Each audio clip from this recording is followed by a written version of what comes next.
Hello, everyone, and welcome to the show. John Henry Soto here, as always, bringing you entertainment news in filmmaking, music, and beyond. Also, trying to inspire and enlighten people to do their thing. To get out there and tell their stories. I'm very excited to be here with you this morning. As always, that is my phone that's sticking out there in the middle of the screen, all weirdly like. And I'm going to put it over here to the side so it doesn't uh, get so weird. All right, so as always, we I read these stories and I'm always baffled at some of the titles of these stories, and I think, well, maybe it's not what I'm reading. Maybe the title is just a clickbait to kind of get me in, and then I'll read the story, and no, it's exactly what I think it is. And I read this, and I thought, Fortnite and movies. How is Fortnite making movies, and how is it that they're doing that, but it makes kind of sense. And then I started thinking about the connection between video games and the big screen, right, with the Sonic films and the Mario Brother films. The I don't know, give me some titles, right? They go on and on. So we are live right now, everyone. Welcome. It is Friday morning. Hope you all have a great weekend out there. We are in Nashville, Tennessee, every morning, 7 a.m. Central. We have a show here. We talk about film and music, and mainly film right now. Well, I talk about music too because I'm a musician and I love music. But we talk about everything. And we also do some interviews here as well. And our Sunday night show that I do with George Batista, who's a wellness coach and a musician and a wonderful artist himself. We do a show at 7 p.m. Central, and there we cover a lot of different subjects. We kind of just have it's mainly in the entertainment industry, and in the wellness space as well. So, anyway, that's a little bit about what's happening here. If you are interested in what we're talking about here, please like and subscribe and share this with anyone. We're two Puerto Ricans from the Bronx, and we do this show. And I'm here in Nashville, Tennessee, currently, and having a ball. And we love to get your feedback on this. All right, let's get started here because we have a lot to talk about. And one of the things that I do is that I have the dailies, which is this publication right over here. You can see in the corner here. Um, it says the dailies. Well, I have an affiliation with the dailies, meaning that I sent them an email and told them that I love their publication so much that I'd love to use some of the content for my show. Is that okay? They not only said it was okay, but they're going to actually put together a link where I can use to actually help promote the publication as well as promote the show. So I'm still working with them on that, and that's very exciting. And so anyway, I just want to thank them.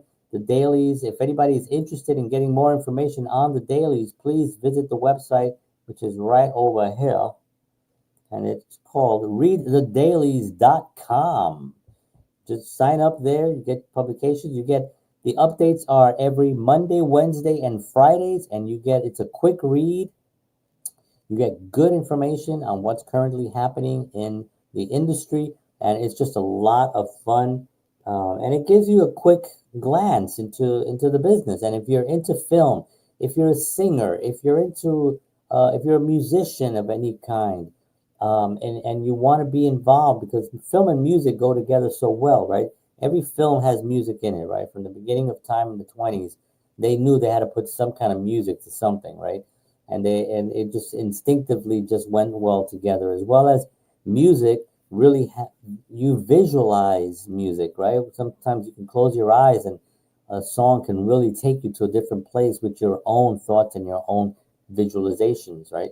And film is more of a visual medium, so it gives you the images, and music will actually just enhance it. So it goes really well together. So if you're in film, in music, if you're a writer, a singer, a dancer, a director, a lighting person, whatever it is that you're involved in, this is where we talk about it. This is where we cover it. And the dailies will be a really great source for you to get the latest in what's happening in the industry. All right, let's get started here. So I'm going to flip this camera over here, and I'm going to flip it. The reason I'm flipping it is because my screen now will become, for myself anyway, will become a little bit boring. and people may not want to watch that. All right. So studios are marketing movies in Fortnite now. So this is the thing that I'm saying, and I know that there's going to be Fortnite movies and all that with characters and one battle after another, weapons and those kinds of things. But it's going to be a, a great thing to investigate or to at least explore how video games are going to start doing this. So Warner Brothers is dropping elaborate tie-ins in the mega popular battle royale game for both upcoming horror movies, Weapons and Paul Thomas Anderson's One Battle After Another, basically transforming game modes into movie-themed experiences. This isn't Warner Brothers' first Fortnite rodeo. They ran a similar campaign for Sinners earlier this year, which went on to bank $366 million worldwide. Sure, reaching Gen Z viewers through gaming makes sense, but it's an interesting choice for a Paul Thomas Anderson film.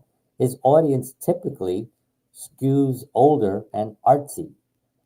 The move shows how splintered audiences have become uh, when you can't reach everyone in one place anymore. Fortnite campaigns are just becoming part of baseline marketing.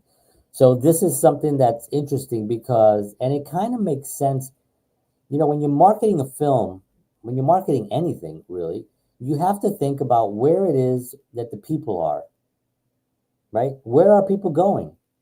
And wherever people go, that's where the money should go, right? That's where the advertisers want to spend their money where the people are. This is not rocket science, folks. This is why the Stephen Colbert show did not do well and why it got canceled. They said it was for financial reasons. Well, it's losing $40 million a year. They were saying, yeah, well, we're number one. Yeah, but if you're number one in a show that's losing money, it's not really impressive. That means everyone is losing money. And you're just the first one, unfortunately, to go, right? Um, Bugs all over the place here. Um, so if you think about it, um, they're paying $20 million to Stephen Colbert. They're losing $40 million a year. This is by their numbers, by the way. Um, so $60 million in the hole, and no one is watching the show. The show has got very very low ratings as far as talk. I mean, we have 350 approximately million people in America. The show does play in other parts of the world as well, and they get like about a million people, 1,000,003 watching the film, maybe 1,000,008 during when you have a good guest or something. But this is again the woke go broke kind of mentality. They skewed the show. They ruined the show. The franchise was started by David Letterman. He started the show opposite Johnny Carson, right? So if you guys are old enough to remember, or if you're into the history of the talk show world, Johnny Carson is the king, right? He was the king of late night. He's still the king. He's great. He held the show for 30 years, The Tonight Show. They were looking for a replacement after 30 years. He was going to retire, and somebody had to take over the show, right? David Letterman followed Johnny Carson for about maybe 15, 16 years. And the idea was that he was going to replace Johnny Carson as the Tonight Show host. It made sense. It should have happened. It didn't happen for whatever reason. And Jay Leno got the Tonight Show, and he held it for 18 years and did really great. Um, David Letterman, because of this, was a little bit upset, not happy, and moved and got his own show on CBS opposite opposite Jay Leno. So it was NBC was the Tonight Show with Jay Leno, and then CBS had the Late Show with David Letterman. And this went on for many, many years until David Letterman retired, and then Jay Leno retired briefly, and Conan O'Brien came in. And I love Conan. Conan, I think, is like our generation's David Letterman, in a sense. I really, really do like him, or maybe even more. Maybe he can be the Johnny Carson of our generation. He's that good. He was that good. Unfortunately, he was sabotaged during that whole time, and he didn't keep the show for whatever reason. Too kind. Maybe he was too nice. Maybe he didn't want to play the game, and for whatever else that went on behind closed doors, right? And then the reason I'm going into this rant is because I do have a point. Sometimes I have a point, and wearing this hat covers it up. A point. But here's the thing: David Letterman created an amazing franchise with The Late Show. It was solid. It was solid. And when he retired, Stephen Colbert was named the host, and he came in, and he did well for about 6 months. He was just doing what he does, and he was very funny when he was on Comedy Central. He was very funny. I talked about this yesterday, I think, actually, on the show. But anyway, he was very funny, and then it went really off the rails and just started going into political things and became political satire and just political satire against one person, and it was really stupid. And then he curses out the president on TV. Anyway, he's done. I think, and CBS finally was just like, okay, we can't continue to lose so much money and nobody's watching. Advertisers are not coming. They're not spending their money where nobody's watching. They're going where people are watching. And this is why Fortnite, which is a very, very, very popular game, my son plays it, and my daughter sometimes plays. A lot of people that I know play, a lot of kids. It's this big giant thing, and what's kind of like the Roblox. I think it's bigger than Roblox now, or maybe Roblox. I don't know. Roblox got its issues. They all have their issues because I think what happens is creep, creepy people get on these platforms and start talking to the kids, thinking like they're kids, and they start befriending them, and they start, and it's very, very creepy. So you have to, like with my son, for instance, I have full control of all the devices here in this house through my phone. Through an app, I can see the time that someone has spent on it. I can see what they're doing, and it shuts off at a certain time every night. So this way we get a little bit of family time, and that's already a given. It's in the schedule. It hasn't always been, not this summer anyway. We had a little bit more leniency this summer, but as of today, as a matter of fact, it goes back because my son starts school next week. So advertisers care about advertising, and they want to put their money where people are going. And where are people going right now? Well, they're going to these video games. So it makes sense that they're definitely going to do that. What else can I say about it? That we talked about this yesterday. The linear television, right? The legacy media, which is the regular networks that have commercials in them, and you have to sit there and you can't control it. You can't fast forward or rewind. That's called legacy media. That's the what we grew up with, right? That was, you wanted to watch a show at 8 o'clock on a Friday night. You had to be at the TV 8 o'clock on Friday night, and you have to go through all the commercials, right? Well, that still exists. It's still viable. It's still out there, right? But one of the things that now it competes, cable television came out, right? But now cable television has become the same thing, right? There's commercials on cable. Now you pay for commercials, and the advertisers were going there. Now we got streaming. Now there's a subscription based uh, content consumption. So now people are consuming content whenever they want it.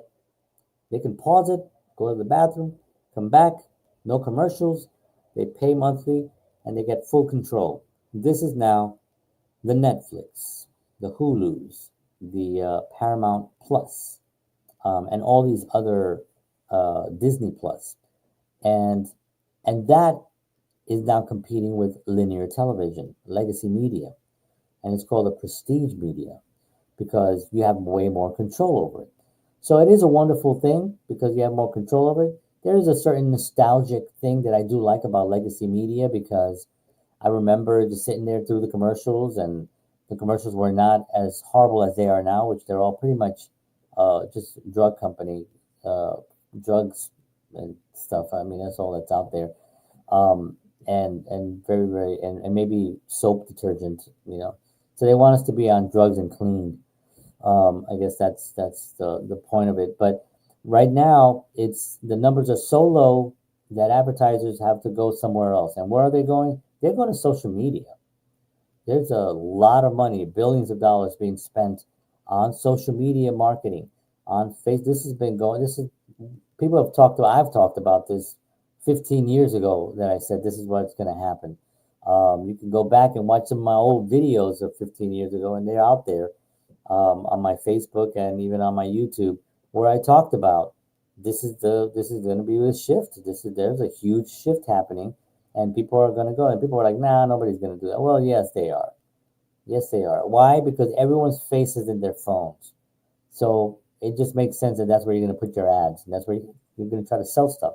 Look how many ads there are now on Facebook, right? And Google.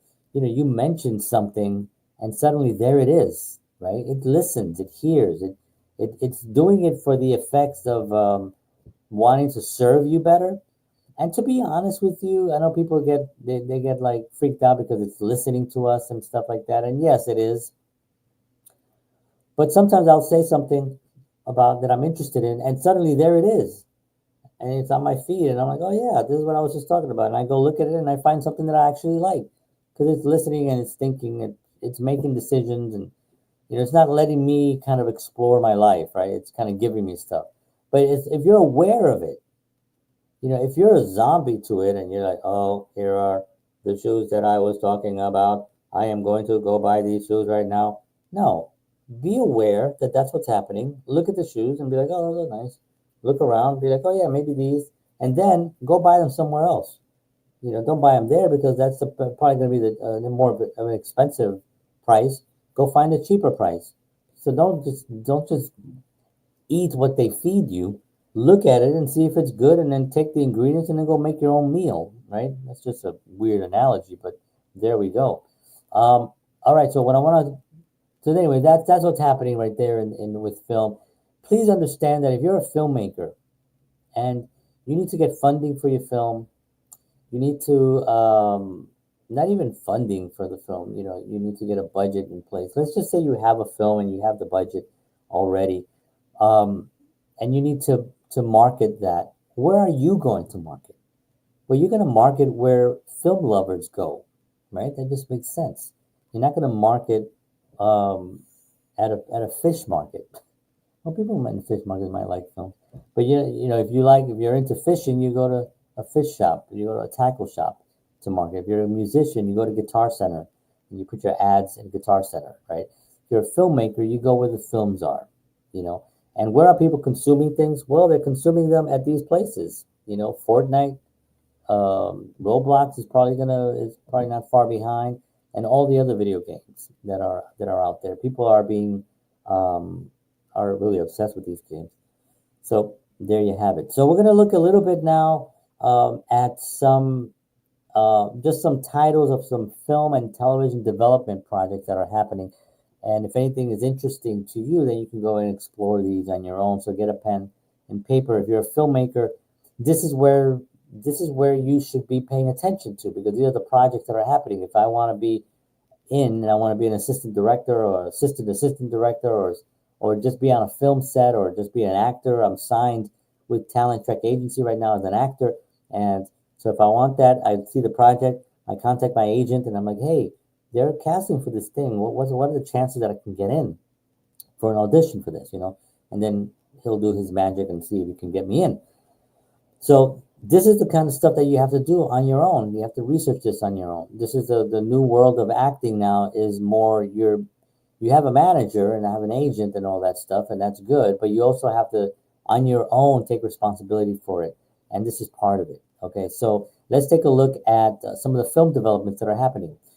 Dean Fletcher Camp is pitching a new supernatural romance after his Lilo and Stitch remake crossed the 1 billion mark. So, when you have a film and it makes $1 billion, chances are the studio's going to give you pretty much whatever you want to do. So he's pitching a new supernatural romance right now, which makes total sense. Uh, Next thing, Celine Song, the person, will write a My Best Friend's Wedding sequel, now in early development at Sony Pictures. Remember My Best Friend's Wedding? So now the sequel coming up. Sequels are very, very popular because it's like instant money, and the studios are they're just so scared of having something that loses money. Although they've been losing money with all the all the crazy woke stuff, like Snow White. All right. Chris Rock is directing and starring in an A24 drama led by Rosaline Ezelar, Elizar, with Adam Driver, Daniel Kaluuya, and Anne Kendrick joining the cast. So Chris Rock is directing. I could see that. He's a brilliant, brilliant guy. Uh, Hulu is adapting true crime audiobook Midnight Sun into a docuseries, Blood and Myth, premiering September 4th on Hulu. Sony Animation's GOAT adds Jennifer Hudson, Aaron Pierre, Jelly Roll, and Ayesha Curry to its star-studded voice cast ahead of its 2026 release. So it's called GOAT, and it's a Sony Animation. So Sterling K. Brown, Divine Joy Randolph, and Winston Duke may star in a limited series of The Trees, now sparking a bidding war. So you see, these are the things that are just on starting. If you get in and you're really passionate about whatever these projects may be, you may know a little bit about what's happening here, especially about things that are already books and stuff. That may be a good thing. Pierce Bronson, a legend in film and TV, stars in boxing biopic Giant, acquired by Vertical, and executive producer is Sylvester Stallone, another legend. Awesome. The next project here, this is the film list. A Place in Hell adds Danny Hudson, Arturo Castro, Kyle Mooney, Danny Oliveros, and Esther McGregor to Chloe DeMont's neon thriller, A Place in Hell. So that's a new project coming up. Luis Cuiles will direct Spanish language thriller Elegido. I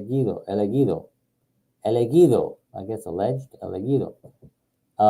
Inspired by the 2000 El Ejido race riots. I'm pronouncing all these horribly, but I'm reading this for the first time, so I apologize. But you get the idea. This is for Sony. He's directing this. And the producer is Frank Ariza. Wow, that's a lot happening there. So let's go to television development here. Let's see how we're doing on time here. Yeah, we got some time. All right. So TV development. Stars, with the Z at the end, is nearing a deal for a scripted series about Shoei Otani's interpreter gambling scandal, penned by Air writer Alex Convery. So that's a scripted series that's coming up on Stars. So the Stars is creating original things also. So that's interesting. Jack Rayner joins Rachel Bronsonen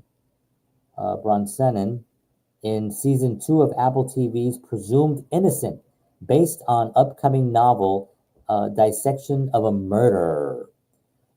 Tracy Spiridakos will lead USA Network's new crime drama, Anna Pigeon, based on Nevada Barr's novels and set to premiere in 2026. Sunye Hoffman and Tommy Benjamin are developing medical drama God Complex at Amazon as they launch new banner Storywell Pictures. So you see, a lot of stuff is happening, folks. There's a lot of work going on. People say, well, Nothing good being made. It's being made. I don't know how good it's gonna be, but things are being made. You got to get in. Will Smith will exit Apple TV's slow horses after season 5, with new writers leading season 6 and season 7. And so what was renewed and canceled here, The Gilded Age has been renewed for season 4 at HBO following its strongest ratings run yet. So The Gilded Age making a good uh, stream, and then season 4. If you can give a show at least 3 seasons, they should be able to get better. And season 4 is the money. You look at Seinfeld, you look at Friends, you look at all these. Season 4 was really top notch.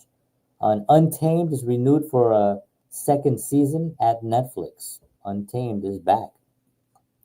Let's see what's happening in other business. This is the boring stuff. Not boring. I mean, I read it, but Josh Greenstein is expected to exit Sony for Paramount, Skydance, with Peter Kang likely to be promoted to president of production. There's a lot going on right now with Paramount and Skydance, the new merger there. Then you have the departure, the separation, which I talked about a few days ago. Where you have Warner Brothers Discovery splitting up now and splitting into 2 separate entities. If you remember, that merger happened 3 years ago. It was a love at first sight, and then it didn't work after 3 years. Now they split up, and they kind of like almost going like it never existed. They just went back to their own and said it just not working. I think it was just poorly run. It's a big merger, and you need good people that know what they're doing. And there you have it, friends. So there's some other stuff on here. This is for this week's one of the week's the dailies. So if you want to check it out, you can read more about it because there's way more information on the dailies, by the way. So you don't have to just listen to me. There's a lot more content out there. All right, friends, I hope this helps. I hope this was entertaining. I hope you learned something about what's happening in the industry. And I hope you get out there and make your film. I'm working on my next film. I got a TV thing that I'm working on. I got a film that I have, a short film that I finished writing that I still trying to figure out how I'm going to shoot it. It's probably not going to be this summer. It may be sometime in the fall. I'll go into pre-production. I am going to be shooting some scenes with my co-writer and co-producer, Brian Pierce, who also is my business partner for JHS Talent Management.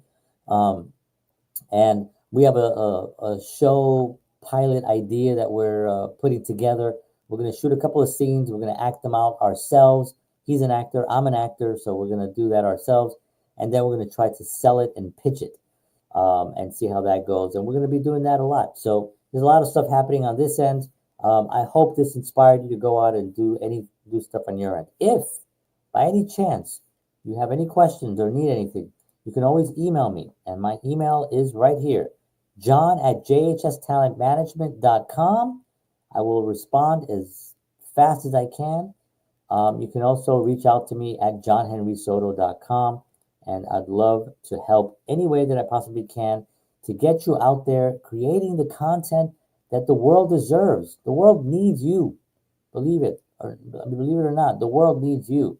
And please believe it, because you have to understand that art is going to save the world. And we need artists. We need creative people. And we need you out there making it. So if this inspires you in any way, please go out and do it. Make it happen. And if you need any help, if you need a little push, message me. I'd love to help. All right, friends. Thank you so much for watching. God bless you all. Take care of yourself. Have a wonderful weekend. I'll see you all Sunday night, 7 p.m. Central, 8 p.m. Eastern Standard Time. And for all of us here at the JHS, at the John Henry Soto Show, God bless you all. And as always, peace.